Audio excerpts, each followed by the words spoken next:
We are raising a glass to Galentine's Day. Wine expert Lauren Power joins us now, and you've got some really creative pairings and some great ideas for just like a girl's night in. Exactly. So ahead of Valentine's Day, we are going to walk through some Galentine's Day, celebrating with your girls, some great wine and food pairings that we can explore. And we're going to start off with a beautiful glass of Prosecco. Of course. So this is Prosecco. Of course, we're going to start with a sparkling wine. This is kind of our crowd-pleasing wine, great to pour when guests arrive. And it's really, Prosecco is so great because it's something that can really carry you throughout the night. This is a rosé version, of course, rosé pink for Valentine's Day. And this has a little bit more body and richness than a typical Prosecco. Has a little bit more of that strawberry and raspberry characteristic. And the color of it is so pretty. It's beautiful. So pretty. Yes. Yeah. So that's our intro wine. And again, something that can really carry us through the night.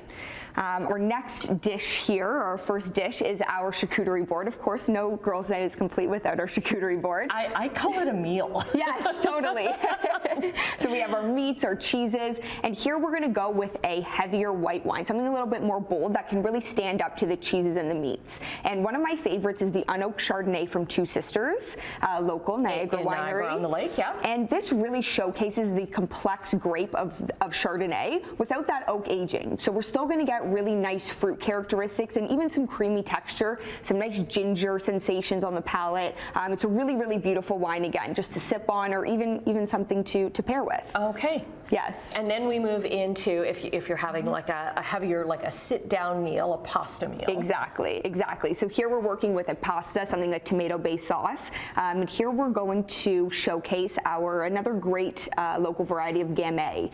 This is from Vineland Estates, another Niagara winery. And Gamay is a lighter-bodied, fruity-style red wine. So here we're really and you playing. Can see that with the colors, right? Exactly. It's almost transparent in that. And the way that we're going to look at the wine is very similar to the way it's going to taste. It's going to be very lighter bodied than a typical something like a Cabernet Sauvignon. But still very elegant and complex. And it's going to pair really nicely with that tomato sauce.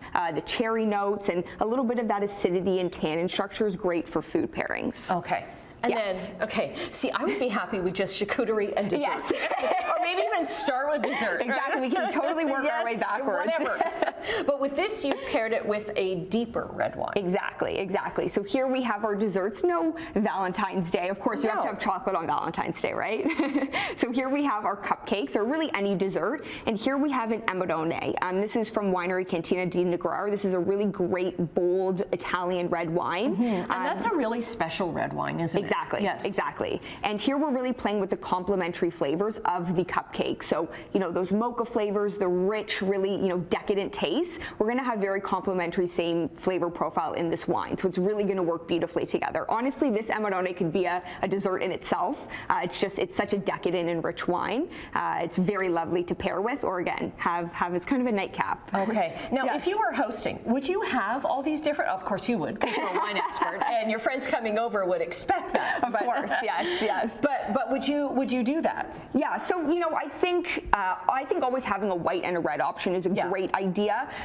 Something like the unoaked Chardonnay. This really works for so many different flavor profiles because it has the nice fruit and minerality-driven notes behind it. It's going to work for really a lot of people that like white wine. It's very versatile. And then something like this Amarone, again, drinks like a bigger, heavier red wine, which is generally what people gravitate towards. So I think these two are really great options if you're going to go with two. But of course, a rosé is always a Prosecco. Prosecco is always nice to have as well. It's a fun thing too. Like it could be just a tasting, right? Exactly. So you don't have to have a full glass. For sure. Right. For sure. Yeah. Okay. Yeah. So which is your favorite? Ooh, it's very, very difficult. But I love the Gamay because we're exploring different styles of red wine, right? Again, generally we gravitate to something a little bit heavier and deeper. But this is a really nice option. Again, a local winery and a local grape that we see a lot in Niagara that grows really well here. And this is a great option again because we're playing with different textures and flavors of the red wine. So it's a little bit more exploratory than we normally would go. And always great to support local wineries, of course, as well. Yes. As well. Okay. So you've got all kinds of ideas up on your social media, and we will get a link to that up on our website at chch.com/morninglive. Thanks very much, Lauren, for coming in. Of Cheers course. to you.